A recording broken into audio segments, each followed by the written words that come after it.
Hello and welcome to Setup Phase. Today we'll be learning to set up and play Rolling Realms.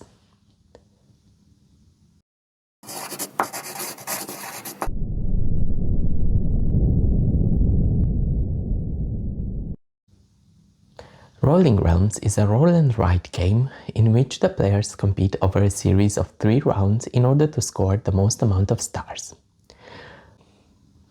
To set up, give each player a set of cards with the same color on the backside.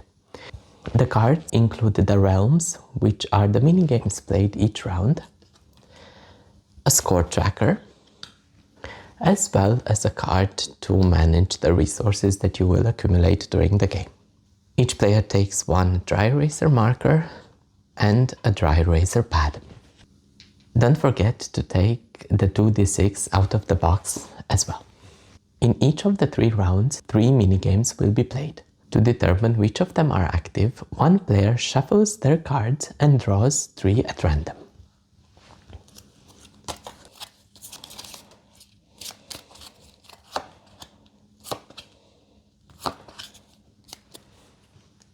Each other player searches their decks to find the exact realms drawn and place them in front of them. You are now ready to play Rolling Realms. As I said before, each game is played over 3 rounds, with each round having 9 turns. The goal of each round is to score as many stars as possible, up to a maximum of 18. Each turn begins with the rolling of the dice. It does not matter which player rolls them. The value of the 2 dice will be used by all players and are written in the scorecard in the next available space. Next, you activate the realms. Each realm can be activated by using a die number in that realm. You cannot activate the same realm twice in a turn.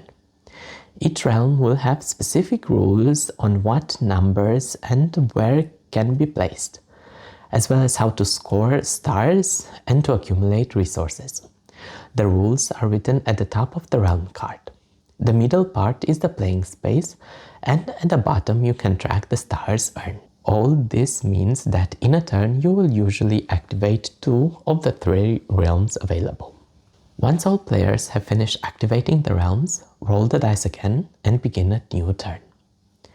Resources collected along the way can be spent at any time to activate their effect. The 3 resources are pumpkins, hearts, and coins. When you collect one of them, circle the next space with that resource symbol. You can spend the collected resources at any time by crossing them off. Pumpkins and hearts can be spent in sets of 2 or 3. For 2 pumpkins, you can adjust the die with plus or minus 1. Any adjustments to the dice or a new dice created only affect the player that spent the resources and not any other. For 3 pumpkins, you can adjust the die with plus 1, 0 or minus 1, and you can also use it in a realm that you have used this turn, basically allowing you to activate a realm twice in one turn. 2 hearts can be used if a pair is rolled to create a 3rd die of the same value. This allows you to use 2 of the original dice in 2 realms and the newly created one in the 3rd realm. For 3 hearts, you can create a die of the value of one of the dice rolled. If the value of the rolled dice is 7, you can spend 2 coins to get a dice of one of the 2 values. 1 to 6 coins can be spent to get a dice with the value equal to the amount of coins spent. If you spend 3 coins, you get a die of value 3. You can use any number of abilities in a turn, combining them as you wish. For example, you can spend 3 coins to get a die of value 3 and spend 3 pumpkins to use the new die in a realm that was already activated this turn. At the end of the 9 turns, count the stars you have accumulated. Each unused resources will give you 0.01 stars. Write the total number in the box for round 1 on the scorecard. Erase all numbers written in the turn tracker and everything on the resource card and start a new round by dealing 3 new realms. At the end of the 3 rounds, the person with the most stars is the winner. The original Rolling Realms comes with a solo option called Solitaire Minigolf. Each of the 18 games comes with its own card where you are told what realms to use, any rule changes from the base game, and how many stars you need in order to complete it successfully. You have 4 attempts to complete each minigolf hole, with the end goal to reach and complete hole 18 in 36 or less total attempts.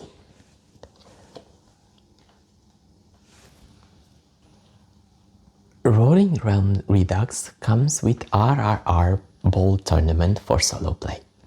To set up, determine in which league you will play. If this is the first time, start at League 4, or 3 if you are an experienced player. Write the league number on the rankings card.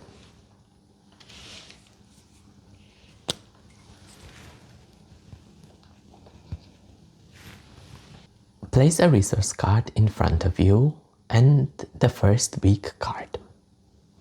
Each week there will be 2 matches, one with the player against a bot and the other one with 2 bots against each other. Next, determine the score for the bot match. Roll a die, add the current league value to the result, and check the table for each bot score. Write the corresponding numbers on the rankings card. Let's say we rolled a 3. 3 plus the league number, which is 4, gives us 7. This means that bot A scores 2 points and bot B scores 1.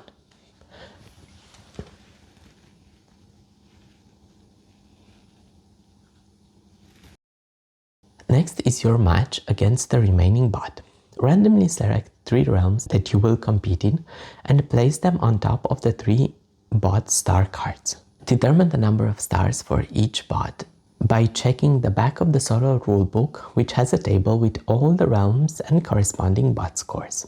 Add or subtract any modifiers on the bot score card and write the sum.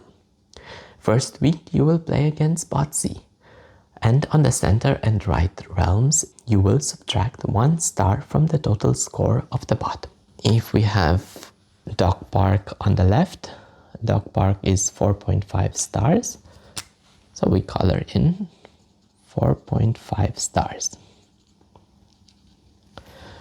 Flamecraft in the center, which is 4 stars, minus 1 gives us 3. And Atiwa on the right side, 3.5 stars, minus 1, 2.5. Write the total of the stars in the sum box. We have 4.5, 4, and 2.5. Count all the stars and add the resource stars for the bot from the current week card and write it in the total stars box.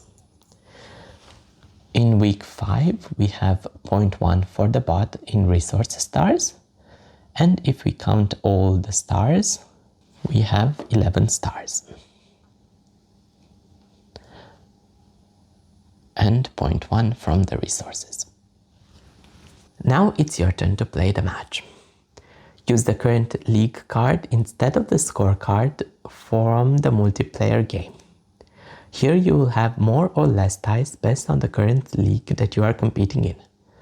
In League 4, you have a turn 0 with only 1 die being used. Play the game as usual, trying to score as many stars as you can in each realm. At the end of the 9 rounds, count up your stars. For each realm that you beat the bot, you get 1 goal, and you also get 1 goal if your total amount of stars is higher than the bot's. Write the scores in the rankings card and move on to the next week by repeating the same processes. If at the end of 5 weeks you are the first in the rankings, move on to the next league. If you are the second or third, stay in the current league, and if you are last, move down 1 league. And those were a brief overview of the rules for Rolling Realms, both the competitive and the solo versions of the game. Thank you so much for spending your time with me. I hope you enjoyed this video. Have a nice day and see you in the next one.